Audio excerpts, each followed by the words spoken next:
Hi, my name is Leonardo Estrada. In this video, I am going to demonstrate on how to apply the automated remarks using the if function. In our example, we have a criteria in giving the remarks for each learner based on their respective ratings. For example, if the rating is greater than or equal to 90, the remarks will be excellent. If the rating is greater than or equal to 85, very satisfactory. If the rating is greater than or equal to 80, the remark is satisfactory. And if the rating is 75, the remarks will be fair.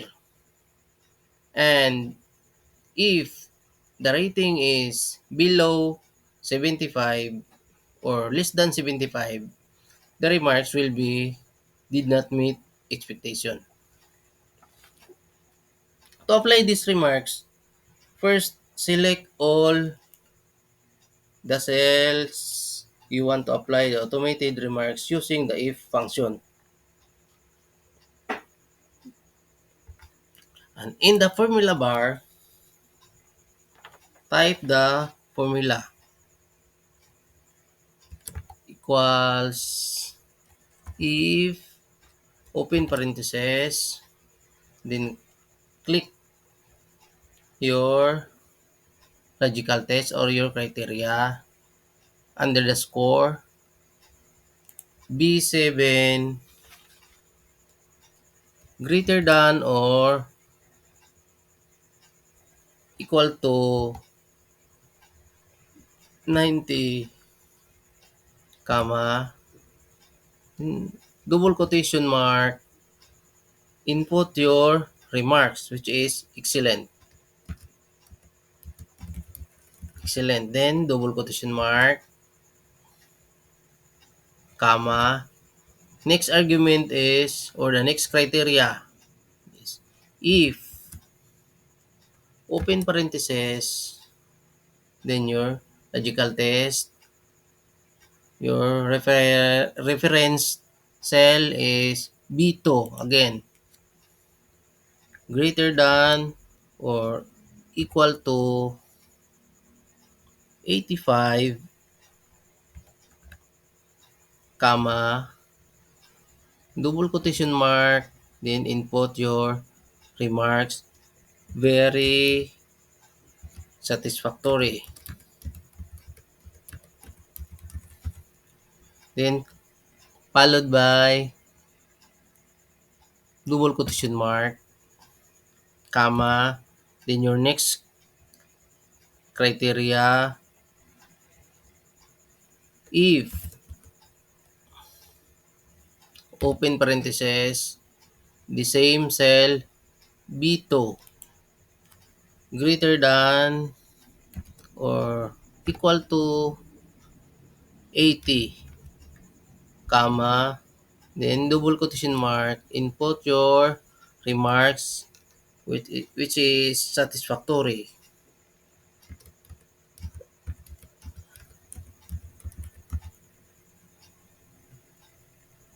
Double quotation mark, comma, then if,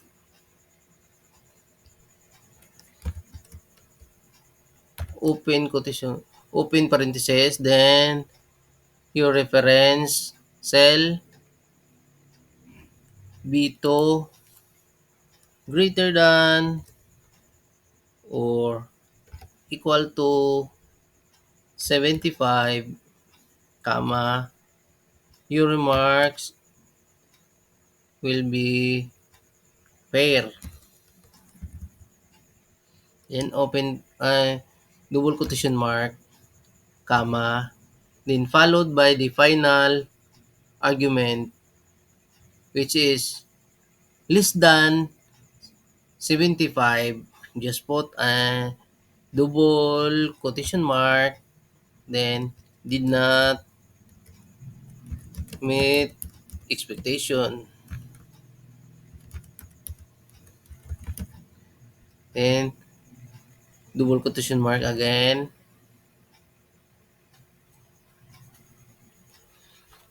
Then count how many open parentheses and put the close parentheses.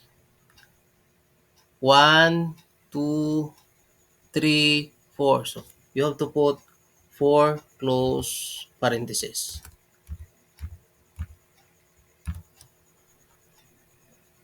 Press Ctrl plus Enter to apply the operation.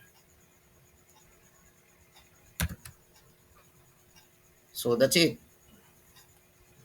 You have now your automated remarks based on their ratings.